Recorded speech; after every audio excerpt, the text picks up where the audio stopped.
Мифтахетдин Акмулла. Башкорттарым, уку кәрәк. Башкорттарым, уку кәрәк. Уку кәрәк. Арабызда надандар күп, уку кирәк. Аңгыра аюдан Уралдагы курыккандай, эй тугандар, наданлыктан курку кәрәк. Илтифат ит, укудалыр шәрәфәттәр, җаһиллыктан килә ятыр зур афәттәр. Укыгандар күктә осыр, һуда йөзер, юктыр унда әүлиялык, кәрәмәттәр.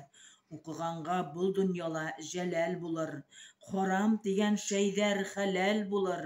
Ырыҫ, дәүләт шишмәһен асам тиһәң, гыйлем һөнәр берҙән-бер әмәл булыр. Алтыға берҙе ҡушып, һан ун булмай, сәғәтте алға бороп, төн көн булмай.